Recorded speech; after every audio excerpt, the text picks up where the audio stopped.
You may not know it, but your fear of abandonment could be the result of emotional abuse, or it could be causing you to stay with someone who you shouldn't really be with, maybe someone who's toxic. So that's what we're talking about today at queenbeing.com, the fear of abandonment and how it affects our ability to self-love, self-care, and to really discern what our life looks like and who and what we deserve. The fear of abandonment is common in abuse victims, and there's a reason. We're going to talk about it. So let's get started. Closed captioning provided by Athena Moberg and CPTSDFoundation.org. My name's Angie Atkinson, and on this channel I offer free daily video coaching to help you discover, understand, and overcome narcissistic abuse in toxic relationships. I like to call it toxic relationship rehab. So if that sounds good to you, hit that subscribe button and let's get going. Just a few minutes ago, I finished up my live chat with the Spanily, and one of the issues that came to the forefront today was the fear of abandonment. So many of us have this deep-seated fear of abandonment. And what's interesting is that narcissists have it too. I've done a video on that. Take a look at it right there. But when it comes to the survivors of narcissistic abuse, people who are getting out of toxic relationships, the fear of abandonment is not only real, but it's real debilitating. And we're going to talk about that right now. So I think something that a lot of people don't realize is that the fear of abandonment may or may not come from actually having been physically abandoned. The thing is that while some people were actually abandoned in childhood, like my husband who was left in a telephone booth, I've done a video on that, take a look at it right there, as a newborn, other people weren't ever physically abandoned by anyone, or they were abandoned by one parent but not the other, but they were dealing with a series of abandonments that was masquerading as a relationship, basically. So what happens when you're dealing with a narcissist, whether it's a parent or a spouse or any sort of person in your inner circle, is that it is like I said, a series of small abandonments. When they go through the cycle where they love bomb you and then they devalue you, you start to get that emotional abandonment. And then they emotionally discard you. Now, sometimes they never physically discard you, or they never leave you, but they always mentally discard you. The fear of abandonment is more than just being physically abandoned, but yet we have this ultimate fear deep inside of ourselves of always worrying, I don't want to be alone, I can't stand to be alone. The idea of being alone scares me more than the idea of staying with someone who's abusing me in some cases. But what you don't recognize is that being abandoned, or the idea of being abandoned, it creates this deep anxiety within us. And it many times starts early in childhood, but even when it doesn't start until we're much older, it affects our relationships. It affects our ability to see ourselves as whole people. It affects our self-worth, our ability to make decisions, all of these things. See, abandonment, or the idea of it, is almost a visceral thing for nearly every human, because in different times, if we were abandoned by our mate or abandoned by our parents, we might die out there in the wild. But today it's different. But yet we still have those sorts of fears like intrinsically inside of ourselves. So we have to recognize a few things here. Our brains are programmed to be afraid of abandonment in general as humans because of the visceral stuff. But also, if we experience abandonment in any sense of the word, we become focused on the fact that we are potentially in danger from any number of real or perceived fears. So recognizing these things as logical points, great. But I understand that just knowing it doesn't always fix the problem or the fear of abandonment itself. A lot of people who watch this channel, a lot of people who have gone through narcissistic abuse in general, were also dealing with something similar in childhood. And so their fear of abandonment, your fear of abandonment, can be very, very deep-seated and can be even beyond your ability to comprehend where it came from. But what's important to know is that if you do end up alone, that you're going to be okay.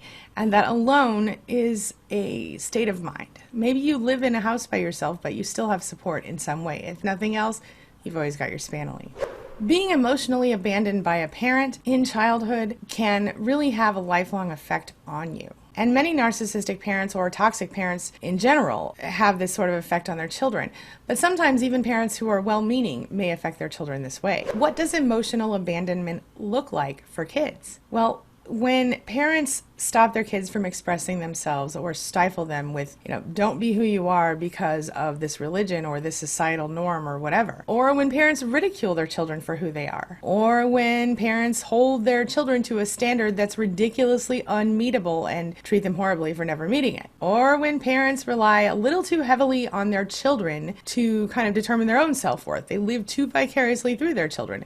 Believe it or not, that's a form of emotional abandonment. As is parents who treat their children like friends or peers instead of children. When your children are adults, it's a different story. But when your children are being raised and growing up and going through all those developmental phases, you might want to be their best friends. And I'll tell you, I have some really cool kids. I would love to be their best friends. But sometimes you have to suck it up and be a mom or a dad and do what you need to do. And when you don't do that as a parent, then you sort of emotionally abandon your child. If you were a child of a parent who was emotionally abandoned, you may have a really deep-seated sense of abandonment. Now, like I said, it could be a physical abandonment, an emotional one, or both. Growing up and becoming adults and in our young adulthood, even throughout, long marriages, you can be repeatedly abandoned over and over again. So the fear of abandonment is completely normal. One more type of emotional abandonment that you might have experienced is from a spouse or a partner as an adult, or even a really close friend. What does that look like? Well, like we've talked about, it's the cycles of abuse that are common in toxic relationships. But what are the signs of abandonment in an adult relationship? Well, one of you might be a people pleaser, always trying to cater to everyone around you, always giving more than you should give, giving too much. You might also feel kind of envious of other people's relationships. There could be trust issues in your relationship. You might feel insecure, always worried that your partner's going to cheat on you. You might feel like there's a significant lack of emotional connection in the relationship. You know them, but they don't know your heart. They don't know what you're about. They don't care to find out.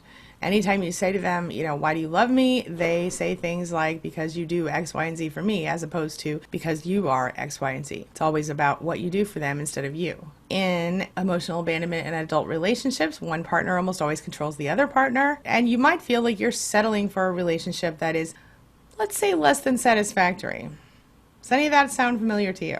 Here are a few things you need to know. First of all, just like physical abuse, emotional abuse has a cycle. This is emotional abuse. Being in that relationship where you're being emotionally abandoned is emotional abuse. The feeling, the fear of always being afraid to be alone, of always being afraid of abandonment, is a result of having been abused emotionally as a child and or as an adult in a close personal relationship. Emotional abusers are not any better than anyone else. They are just as bad as physical abusers, if not worse. They just don't leave scars for the world to see. But the scars, they run deep for us, don't they? So they figure, well, I'm not physically hurting that person, so I'm not really doing anything at all, because so many people don't even realize emotional abuse is a real thing. And I think that's why so many people are so shocked by this when it happens. As you may know, emotional abusers tend to use their target's fears as basically a way to abuse them. They use their target's fears against them. So in most cases, when a partner directly threatens to abandon you, or a parent directly threatens to abandon you, even if they have never physically abandoned you before, you are being abandoned in that moment.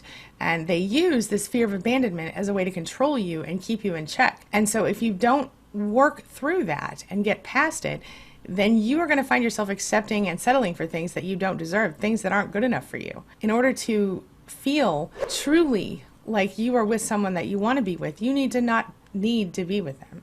You need to be with them because you care about them and they care about you, and there's mutual love and respect in that situation. If you're not ready for something like that, then that's okay.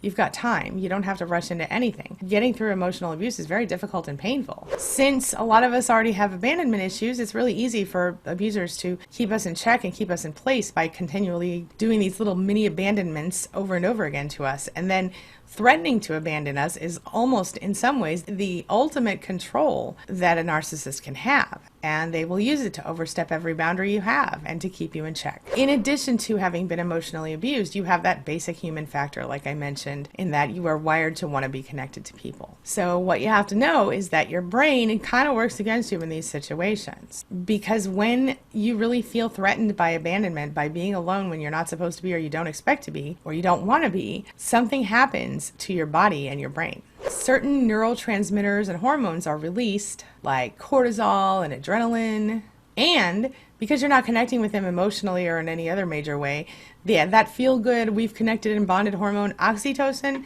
doesn't show up, or at least it's depleted. And guess what that is? That's a cocktail for pain. Dealing with the cortisol and the adrenaline without the feel-good hormone, my gosh, you're going to feel terrible. You're going to feel miserable, and you're going to think all you can think about is getting back to that person. You'll do anything to bring back the good feelings, even stay with an abuser. And sadly, this is the truth regardless of the level of abuse to which you have been subjected, which is why things like trauma bonding and, of course, the Stockholm Syndrome, which are basically the same thing, exist. It's almost like they're training you like a dog. As you learn to kind of feel abandonment or the fear of it every time you don't do what you're supposed to do, you start doing what you're supposed to do according to the narcissist. You just want to prevent the abandonment and those yucky feelings that happen when that abandonment cocktail cooks up in your brain. So you do whatever the abuser wants you to do. And sadly, you and the narcissist become used to this. So then what happens is you're kind of both brainwashed. They're brainwashed by themselves into controlling you, and you're brainwashed by their abuse and their use of the fear of abandonment against you to do whatever they want or fear being abandoned. The abuser feels even more in control, even more able to decide how things are going to be between the two of you, and you feel even less capable of doing that as time goes on. Pretty soon, there's no time in between the abuse sessions because it's just all one long abuse session. You're just constantly living in fear of being abandoned and doing whatever you can to prevent that. You're like almost chasing the high of the good times that you once felt, and you never really quite feel them again in that relationship. You get kind of shell-shocked, you know what I mean? What it comes down to, though, is that this type of abuse, even when you finally do wake up and you get out of that relationship, you find yourself kind of repeating these patterns with new relationships unless you give yourself enough time to heal.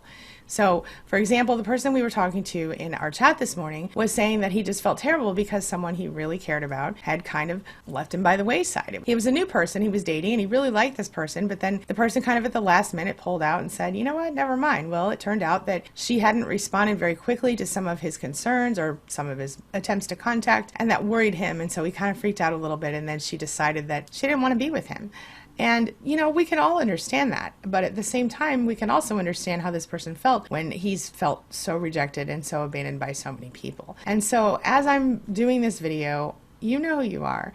I want you to know that you have a lot going for you, but until you're fully healed, don't waste your energy or your time trying to be in relationships. I know this sounds harsh, but give yourself a little more time. Maybe you need another few days or months. Give yourself that time. You're a young guy, you'll be all right. But seriously, if you continue in a relationship like this, you will for sure lose your sense of self. You will lose who you are. You will become a shell of the person you should be. And you deserve better than that. So there are a lot of different things you can do to work through this. The first thing is truly changing your perception. Recognizing that you are a person who deserves to be loved and that you are a person who deserves someone who's on the same page as you. Trying to squeeze together two people who don't fit just because both of you feel lonely and sad only works for a short time. Maybe that person can just be your friend if that's the case. Bottom line, don't rush into relationships because you are lonely. In fact, until you're to that place in your life where you're ready to truly feel like, you know what, I'm so okay with who I am that I would rather be single than miserable with some wrong person, someone toxic, or someone who's just wrong for me, that's around the time you're going to run into the person you're supposed to be with. Find yourself a place of peace where you can really get to know yourself and really recognize your value. Recognize that you are in fact a catch, that you are someone who deserves to be loved, and don't put up with any less. Don't tolerate any less, because you deserve the very best. And you are the only person who can decide what that is. If you're a person who wants to be, like I always say, joined at the hip with your spouse, don't be with somebody who likes independence from their partner. If you're someone who needs a little space like me, don't be with somebody who needs to be joined to your hip. It doesn't work. Think about your own needs as well as how you can connect with the other person. And when you're looking for your one, look for someone compatible with your needs and someone whose needs you can also meet. Because every relationship is a two-way street, at least every healthy relationship. If you're not ready to date yet, it's okay not to date. Stay strong. If you're struggling to get through those feelings, those fears of abandonment, work on letting go of the perceptions that you have of yourself, potentially from your emotionally abandoning parents or emotionally abandoning exes or friends, and see what you can do to choose your new perception of yourself. I'm going to share with you a playlist that will help you start doing that in the comments section below in the pinned comment. And just in case you missed it, I recently launched a new program that will allow you to work with me directly for really, really cheap. If you're interested in getting coaching through an app with a customized program designed for you, check out dailycoach.app. I do every single person's profile individually, and I check in with them personally on a monthly basis after that. So make sure that you take a look at that if you're interested and you maybe can't afford regular coaching, or you prefer to work on your phone, work through an app. All right, that's all I've got for you right now. But as always, thank you so much for being a part of my day and a part of my life. And hey, thanks for letting me be a part of yours. It really does mean a lot to me. And I want you to remember that you're never, never alone. You always have your Spanily. So go to queenbeing.com/span, sign up if you haven't yet, get involved.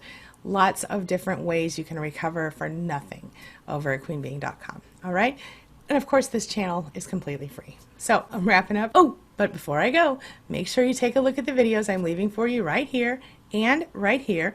And while you're here, hit that subscribe button right there so we can stay connected and continue on this healing journey together. I'll see you soon.